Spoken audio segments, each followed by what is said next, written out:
Hello વિદ્યાર્થી મિત્રો, એજ્યુટેકનો ચેનલમાં આપનું સ્વાગત છે. આજે આપણે શીખીશું ધોરણ 5 વિષય કેકારોનો પાઠ 6 અખિયો કી ડિબિયામાં ચાંદો સૂરજ પહાડના પ્રશ્નોના જવાબની સમજ મેળવશું. વિદ્યાર્થી મિત્રો, આ વિડીયોનો ભાગ ખૂબ લાંબો થતો હોવાથી તેને 4 ભાગમાં વહેંચવામાં આવેલા છે. ભાગ 1 અને 2 અગાઉ બનાવી ગયા. ભાગ 1 અને 2 અગાઉ જોયા. આજે ભાગ 3માં સવાલ 19થી આગળના પ્રશ્નોના જવાબની સમજ મેળવશું. તો ચાલો શીખીએ અખિયો કી ડિબિયામાં ચાંદો સૂરજ પહાડના પ્રશ્નોના જવાબની સમજ.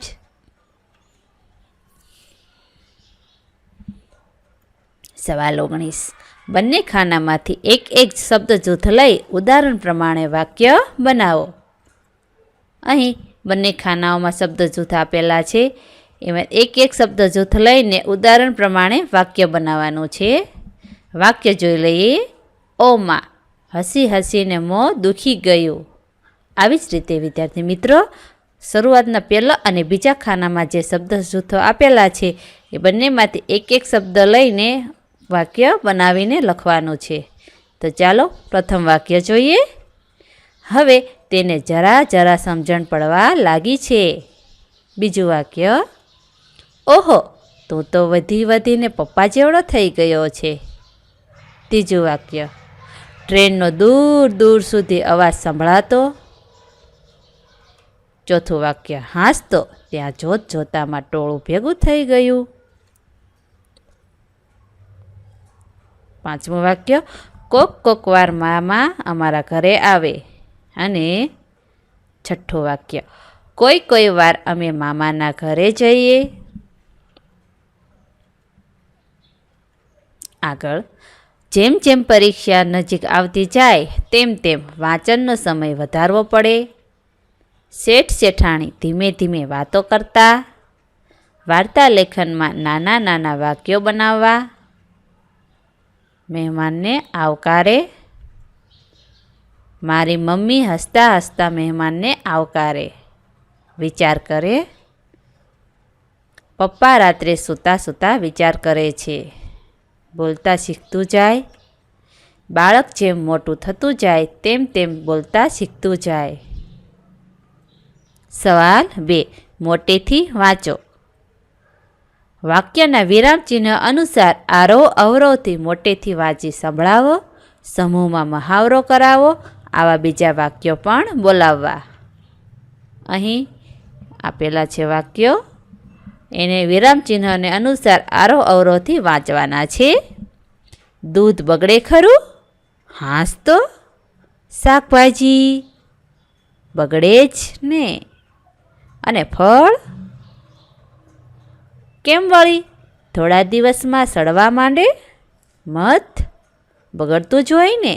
ના, મધ 1000 વર્ષ પણ ન બગડે. ઓહો, આજે ખબર પડી. ચંદ્ર પર ડોસી અને બકરી રહે ખબર છે? ના હોય. ચંદ્ર પર? કેમ?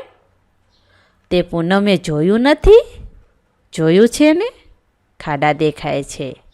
અરે, ડોસી અને બકરી દેખાય એ તો ખાડા.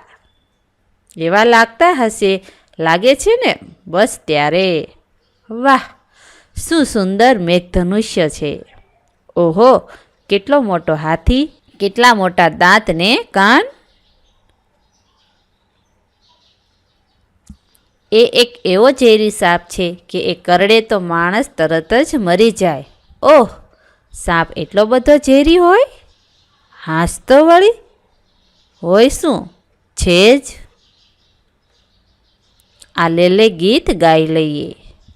વિદ્યાર્થી મિત્ર, અગાઉ આપણે આ લે ગીત પ્રથમ વિભાગમાં જોયું. એનું ગીત ગાવાનું. સવાલ 21. વાંચો, અર્થ સમજો અને ઉદ્ગાર ચિહ્ન કે અવતરણ પૂર્ણવિરામ ચિહ્ન નિશાની કરો. મોટેથી વાંચી સંભળાવો. અહીં વિદ્યાર્થી મિત્રો, શિક્ષક પહેલાં 2 વાક્યો બોલી સંભળાવે, તે પ્રમાણે વિરામ ચિહ્ન મૂકી આપે. પછીના વાક્યોમાં વિદ્યાર્થીઓને વિરામચિહ્નો મૂકવા કહે છે. વિદ્યાર્થીઓ આ કામ પૂર્ણ કરે પછી કેટલાક વિદ્યાર્થીઓને આ વાક્યો વર્ગ સમક્ષ બોલવા કહે છે. તો વિદ્યાર્થી મિત્રો, અહીંયા હું તમને વાક્યો કહું છું. 1. અરર, છોકરું પડી ગયું. આ વાક્યમાં અયોગ્ય વિરામચિહ્ન મૂકવાનો છે અને વર્ગ સમક્ષ વાંચવાનો છે.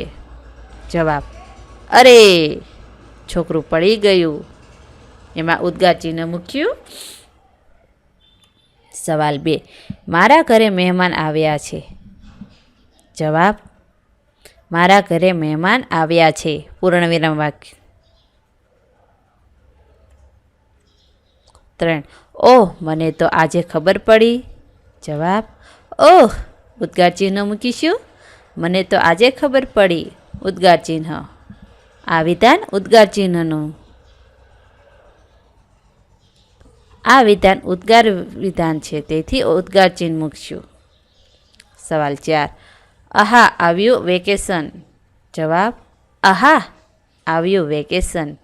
આ વિધાન ઉદ્ગાર ચિહ્ન મૂકીને લખીશું, કેમ કે આ વિધાન ઉદ્ગાર વિધાન છે. 5.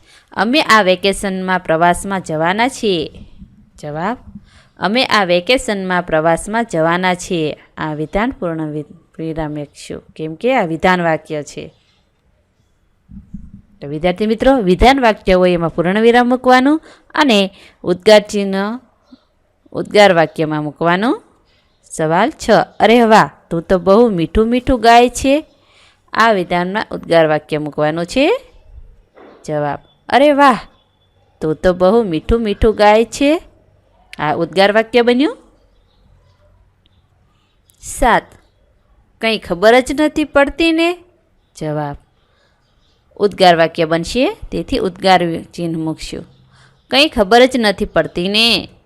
સવાલ 8. સુપ્રભાત, હું મજામાં છું. જવાબ: સુપ્રભાત, હું મજામાં છું. આ વાક્ય ઉદ્ગાર વાક્ય અને વિધાન વાક્ય બંને છે. સુપ્રભાત પછી ઉદ્ગાર ચિહ્ન મૂકશું અને હું મજામાં છું પછી પૂર્ણ વિરામ મૂકીશું. પ્રશ્ન ક્રમ 22. જે વાક્યો આશ્ચર્ય દર્શાવે છે તેની નીચે લીટી કરો. એવા વાક્યોને છેડે ઉદ્ગાર નિશાની કરો. સાદા વાક્યોને છેડે પૂર્ણ વિરામની નિશાની કરો. વિદ્યાર્થી મિત્રો, અહીં કેટલાક વાક્યો આપેલા છે. એમાં જે વાક્યોમાં આશ્ચર્ય દર્શાવે તેની નીચે લીટી કરવાની છે અને એવા વાક્યોના છેડે ઉદ્ગાર ચિહ્ન મૂકીશું. જ્યારે સાદા વાક્યોને છેડે પૂર્ણ વિરામ મૂકીશું. શિક્ષક વાંચીને સંભળાવે, બાળકોએ લીટી કરવી. હું અહીંયા અક્ષર અને ચિત્રકામ એટલું બધું ગમે કે ન પૂછો વાત. આટલું વાક્ય આશ્ચર્ય દર્શાવે છે, તેથી તેના નીચે લીટી કરીશું અને ઉદ્ગાર ચિહ્ન મૂકશું. એ રંગો અને પીછી બજારમાંથી ખરીદીને લાવી, પણ એમને એક ખૂણામાં મૂકી જ રાખ્યા. અહીં પૂર્ણ વિરામ મૂકીશું. આથી ડબ્બીમાંના રંગોને તો ભાઈ આળસ ચડી, એમને કંઈ જ કરવાનું ગમે નહીં, પણ પીછી બહેન ખૂબ ઉત્સાહી હતા. આથી ડબ્બીમાંના રંગોને તો ભાઈ આળસ ચડી. આ આશ્ચર્ય દર્શાવે છે, તેથી ત્યાં ઉદ્ગાર ચિહ્ન મૂકશું. આગળ, એમને કંઈ જ કરવાનું ગમે નહીં, પણ પીછી બહેન ખૂબ ઉત્સાહી હતા. પૂર્ણ વિરામ મૂકશું. એમણે રંગોને સમજાવ્યા અને કહ્યું, એ કામ કરવામાં કેટલો આનંદ આવે છે. આ ઉદ્ગાર વાક્ય બનશે. અવતરણ ચિહ્ન અને ઉદ્ગાર વાક્ય બનાવવાનું છે, તેથી ઉદ્ગાર ચિહ્ન મૂકીશું. આપણે અક્ષરાબહેનને ચિત્ર દોરવામાં મદદરૂપ થઈએ. ઓહ, અત્યારે તો અક્ષરાને વેકેશન છે. વાદળી રંગે ધ્યાન દોર્યું. રાત પડીને અક્ષરા સૂઈ ગઈ. ત્યારે પેન્સિલ બહેન, પીછી બહેન તથા બધા રંગોએ ભેગા મળીને એક યુક્તિ કરીને એ પ્રમાણે અદ્ભુત કામ કર્યું. પછી બધાએ ઉત્સાહમાં આવીને કહ્યું, વાહ ભાઈ વાહ. એમાં અત્યારે તો અક્ષરાને વેકેશન છે. વાદળી રંગે ધ્યાન દોર્યું. એ ઉદ્ગાર ચિહ્ન મૂકશું. પૂર્ણ વિરામ મૂકીશું. અને રાત પડીને અક્ષરા સૂઈ ગઈ ત્યારે પેન્સિલ બહેન, પીછી બહેન તથા બધા રંગોએ ભેગા મળીને એક યુક્તિ કરીને એ પ્રમાણે અદ્ભુત કામ કર્યું. પૂર્ણવિરામ. પછી બધાએ ઉત્સાહમાં આવીને કહ્યું, વાહ ભાઈ વાહ. ઉદ્ગાર ચિહ્ન.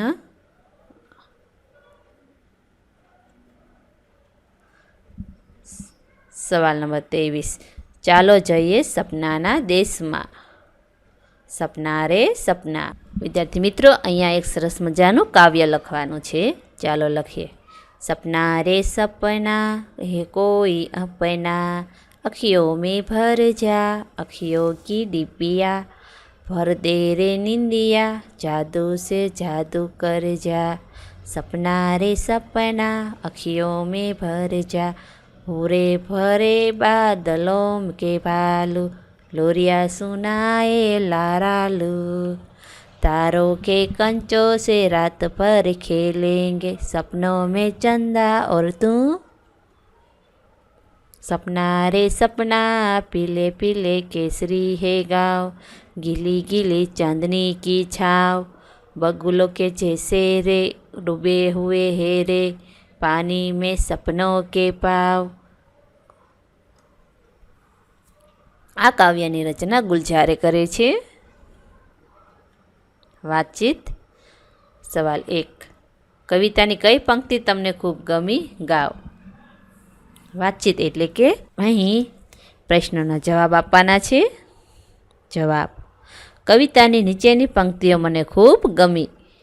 સપના રે સપના હે કોઈ अपना, अखियों में भर जा अखियों की डिबिया, भर दे रे निंदिया. સવાલ 2. તમને યાદ રહી ગયું હોય તેવું આખે આખું કે અડધું પડધું સપનું સૌને કહો.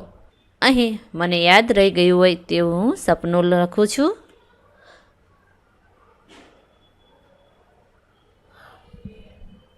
મને યાદ રહી ગયું હોય તેવું આખે આખું સપનું. એક રાત્રે મેં સ્વપ્નમાં એક સુંદર પરી જોઈ. પરી મને તેની દુનિયામાં લઈ ગઈ. ત્યાં મહેલ હતો. મહેલની પાસે સુંદર બગીચો હતો. બગીચામાં કેટલાક બાળકો રમતા હતા. હું બાળકો સાથે રમવા લાગ્યો. થોડી વાર પછી અમે નાચવા અને ગાવા લાગ્યા. ઓચિંતો એક રાક્ષસ ત્યાં આવ્યો. તે અમને બધાને ડરાવવા લાગ્યો. થોડી વાર ડર્યા પછી હિંમત કરી અમે બધાએ પરી સાથે મળીને તેને જમીન પર પછાડ્યો. એની સાથે ચમત્કાર થયો. રાક્ષસ અદૃશ્ય થઈ ગયો. હું ચીસ પાડી ઉઠ્યો અને પરીને વળગી ઉઠ્યો. ત્યાં તો મારી મમ્મીનો અવાજ સંભળાયો, બેટા તે અચાનક મોટી ચીસ કેમ પાડી? મારી આંખો ખુલી ગઈ. જોયું તો હું મારી મમ્મીને વળગી પડ્યો હતો. પછી મેં મારી મમ્મીને મને આવેલા અદ્ભુત સ્વપ્નની વાત કહી. સવાલ 3. આખું ગામ પીળું પીળું કેસરી ક્યારે લાગે? જવાબ. આખું ગામ પીળું પીળું કેસરી ચંદ્રની ચાંદની હોય ત્યારે લાગે. સવાલ 4. આ ગીત ગાનાર કોની સાથે વાત કરી રહ્યું છે? જવાબ. આ ગીત ગાનાર સ્વપ્ન સાથે વાત કરી રહ્યું છે. સવાલ 5. આ ગીત કયા સમયનું લાગે છે? બપોર કે રાત? તમને કંઈક રીતે ખબર પડી? જવાબ. આ ગીત રાતના સમયનું લાગે છે. બાળક અને ચંદ્ર આખી રાત તારાની લખોટીઓથી રમીશું એવું કહે છે, તે પરથી ખબર પડી. સવાલ 6. તમારા કુટુંબમાં નાના બાળકોને સુવડાવવા માટે કયું ગીત ગવાય છે? એ હાલરડું ગાય સંભળાવો. જવાબ. મારા કુટુંબમાં નાના બાળકોને સુવડાવવા માટે હુલુલુ હાલા રે હાલા હાલરડું ગવાય છે. સવાલ 7. જાદુ વડે જાદુ કરી શકાય એમ બીજું શું શું કરી શકાય? ઉદાહરણ તરીકે દીવા વડે દીવો, તારામંડળથી તારામંડળ. જવાબ. જાદુ વડે જાદુ કરી શકાય એમ બીજું નીચે મુજબ કરી શકાય. અગરબત્તીથી અગરબત્તી, ઇસ્ત્રીથી ઇસ્ત્રી, મીણબત્તીથી મીણબત્તી, પોતાથી પોતું. સવાલ 8. હવે પુસ્તક બંધ કરી કવિતામાંથી યાદ રહી ગયેલી લીટી કે શબ્દો કહો. જવાબ. યાદ રહી ગયેલી લીટીઓ. પીલે પીલે કેસરી હે ગાँव, ગીલી ગીલી ચાંદની કી છાવ. સવાલ 24. આ પંક્તિઓનો જે અર્થ તમને યોગ્ય લાગે તેની સામે સાચાની નિશાની કરો. सवाल 1, अखियों की डिबिया भर दे रे नींदिया। ऑप्शन ए, आँखों जेवा आकारनी दाबड़ीमां ऊँघ भरी दे। ब, आँखोना खेतरमां निंदामण भर्યું છે। क, ओ ऊँघ मारी आँखोनी दाबड़ीमां भराई जा। साचो विकल्प छे क, तेथी तेना पर खरुं करीशुं। 2, बादलों के भालू। विकल्पो जोईए। अ, वादळोए रींछ जेवो आकार बनाव्यो छे। ब, रींछ वादळोमां रमे छे। क, रींछनुं नाम बादल छे। साचो विकल्प अ, वादळोए रींछ जेवो आकार बनाव्यो छे। सवाल 3, तारों के कंचों से रात भर खेलेंगे। ऑप्शन जोईए। अ, आखी रात तारानी लखोटीथी रमीशुं। ब, आखी रात ताराथी के लखोटीथी रमीशुं। क, रातने तारानी लखोटीथी भरवा रमीशुं। साचो जवाब अ, आखी रात तारानी लखोटीथी रमीशुं। सवाल 4, पीले पीले केसरी है गाँव। ऑप्शन अ, केसरी गाम ने पीले। ब, केसरी नामनुं गाम पीळुं पीळुं छे। क, गाम पीळा पीळा केसरी रंगना छे। साचो जवाब आवशे क, गाम पीळा पीळा केसरी रंगना छे। सवाल 5, डूबे हुए है रे पानी में सपनों के पाव। ऑप्शन अ, स्वप्नमा पाव पाणी में डूबी गया छे। ब, स्वप्नना पग पाणी में डूबेला छे। क, सपना नामनी छोकरीना पग पाणी में डूबेला छे। साचो जवाब आवशे ब, स्वप्नना पग पाणी में डूबेला छे। प्रश्न क्रम 25, जो आवुं होय तो केवुं होय। सवाल 1, जो आँखो दाबड़ी होय तो तेमां नींदर सिवाय बीजुं शुं भर्युं होय। विचार करीने लखो जवाब। जो आँखो दाबड़ी होय तो तेमां नींदर सिवाय बीजुं प्रेम, नफरत, स्वप्न, आशा, दया वगैरे भर्युं होय। सवाल 2, जो वादळो रींछ होय तो ते आकाशमां शुं करे। विचारो। जो आ वादळो रींछ होय तो ते आकाशमां मध शोधे। सवाल 3, जो वादळ तमारे खाटले हालरडું गावा बेसे तो शुं गाय।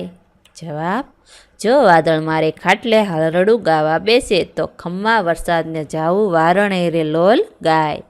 सवाल 4, जो गाम पीळुं पीळुं अने केसरी होय तो कया कया फूलो खिल्या हशे। जवाब, जो गाम पीळुं पीळुं अने केसरी होय तो सूर्यमुखी, चंपो, गलगोटो, गुलमोहर, गरमाळो, केसरूडो अने नरगिस जेवा फूलो खिल्या होय। सवाल 5, जो चांदनी भीनी भीनी होय तो ते शाना कारणे। जवाब, जो चांदनी भीनी भीनी होय तो ते झांकळना टीपाना कारणे। सवाल 6, सपनामां तमारी ऊँघ उड़ी जाय ने ताराथी भरेલું आकाश देखाय तो तमने केवा केवा विचार आवे। तमने शुं रमवानुं मन थाय। जवाब, सपनामां मारी ऊँघ उड़ी जाय ने ताराथी भरेલું आकाश देखाय तो मने तारा साथे वातो करवाना, तारानी वातो सांभळवाना, तारा साथे गीतो गावाना विचार आवे। मने आखी रात तारानी लखोटीथी रमवानुं मन थाय।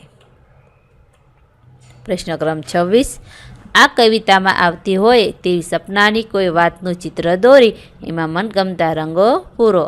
जेम के रींछ जेवा भूरा वादळो, ताराथी रमता चांदो अने बाळक, पीळुं पीळुं केसरी गाम, चांदनीना पाणीमां ઊભેલો बगलो। અહીં એક ચિત્ર દોરીશું। ચાંદનીના પાણીમાં ઊભેલો બગલાનું ચિત્ર દોરેલું છે અને તેમાં રંગ પૂરેલો છે। તમે વિદ્યાર્થી મિત્રો તમારું મનપસંદ ચિત્ર દોરી શકો છો અને મનપસંદ રંગ પૂરી શકો છો। થેન્ક યુ દોસ્તો। એજ્યુકટેકનો ચેનલ તરફથી વિડીયો નિહાળવા બદલ આપનો આભાર। આવા બીજા વિડીયોઝ નિહાળવા માટે અમારી યુટ્યુબ ચેનલ એજ્યુકટેકનો અત્યારે જ સબસ્ક્રાઇબ કરો। આભાર દોસ્તો।